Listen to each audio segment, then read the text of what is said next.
ಅಂತಾರೆ. ಹಂಗೆ ಇದು ಇಡಿ ಮಾಡಿದ್ದ ಈ ಮನಿ ಲಾಂಡ್ರಿಂಗ್ ಹಿಡಿಸುವಾಗೆ ಮತ್ತು ಆದಷ್ಟು ಇವ್ರಿಗೆ ಜಾಮೀನು ಜಲ್ದಿ ಸಿಗೋದಾಗ ರೂಲ್ಸ್ ರಿಸ್ಟ್ರಿಕ್ಷನ್ ಮಾಡಿದರು. ಹೀಗಾಗಿ ಜಾಮೀನು ಕಷ್ಟ ಅದ. ಯಾಕಂತಂದ್ರೆ ಜಡ್ಜನ್ನು ಒಪ್ಪಿಸಿ ಕನ್ವಿನ್ಸ್ ಮಾಡಿ ಇವು ಕೊಡಕ್ಕೆ ಯೋಗ್ಯ ಅಂತ ಅನ್ನಿಸ್ಬೇಕಾದ್ರೆ ಭಾಳ ಕಷ್ಟದ ವಿಷಯ. ಹೀಗಾಗಿ ಅದರ ರೂಲ್ಸ್ ರಿಸ್ಟ್ರಿಕ್ಷನ್ ಹಾಕಿ PMLA ಈ ಒಂದು ಏನು ಕಾನೂನು ಮಾಡಿ ಇಡಿಯನ್ನು ಸದುಪಯೋಗ ಮಾಡ್ಕೊಳ್ತಾ ಇದ್ದಾರೆ BJP ಅಂತ ಅವ್ರು ಹೇಳ್ತಾರೆ. ಎಲ್ಲ ಭ್ರಷ್ಟರು ನಾವು ಹಿಡಿತಾ ಇದ್ದೀವಿ ಮತ್ತು BJPಲಿ ಭ್ರಷ್ಟರಿಲ್ಲ ಇಲ್ಲರಿ ಅಂತ ಕಾಂಗ್ರೆಸ್ ಹೇಳ್ತಾರೆ. ಅದಕ್ಕೆ ಅವ್ರು ಮೌನ ಆಗಿಬಿಡ್ತಾರೆ. ಲೆಕ್ಕ ನಿಮ್ಮದೊಂದು ಕಾಲ ಇತ್ತು, ಈಗ ನಮ್ಮದು ಕಾಲ ಆಯ್ತು, ಒಂದು ಕಾಲ ಸೊಸೆ ಒಂದು ಕಾಲ, ಈಗ ನಮ್ಮದು ನೀವು ಅನುಭವಿಸ್ರು ಅಂತಾರೆ. ಆ ನೆಲೆಯಲ್ಲಿ ನಮ್ಮ ಸಂತೋಷ್ ಲಾಡ್ರು BJP ಮೇಲೆ ಪ್ರತಿ ದಾಳಿ ಇಡಿ ಮೇಲೂ ದಾಳಿ ಮಾಡ್ತಾ ಇದ್ದಾರೆ.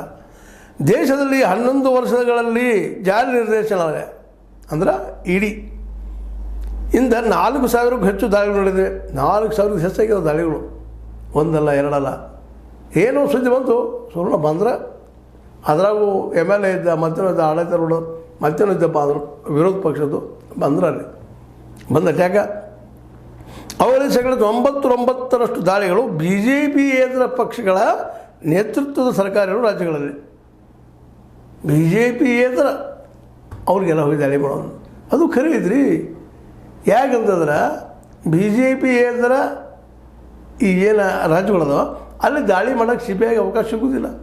ಈಗ ಮೊನ್ನೆ ನೋಡ್ರಿ, ನಿಮಗೆ ಗೊತ್ತದ TK ಶಿವಕುಮಾರ್ ಅವ್ರು ಹೆಂಗೆ ತಪ್ಪಿಸ್ಕೊಂಡ್ರು CBIದಿಂದ. ಇನ್ನೂ ಅದು ಕೇಸ್ ಅವ್ರ ಮೇಲೆ ಇಲ್ಲ ಅಂತಲ್ಲ, ಆದ್ರೆ ಅದನ್ನು ಉಳಿಸ್ಕೊಂಡ್ರೆ ಹೆಂಗೆ ಲೋಕಾಯುಕ್ತ ಹೆಂಗೆ ಬಂದರು ನೋಡಿದ್ರಲ್ಲ. ಹಿಂಗೆ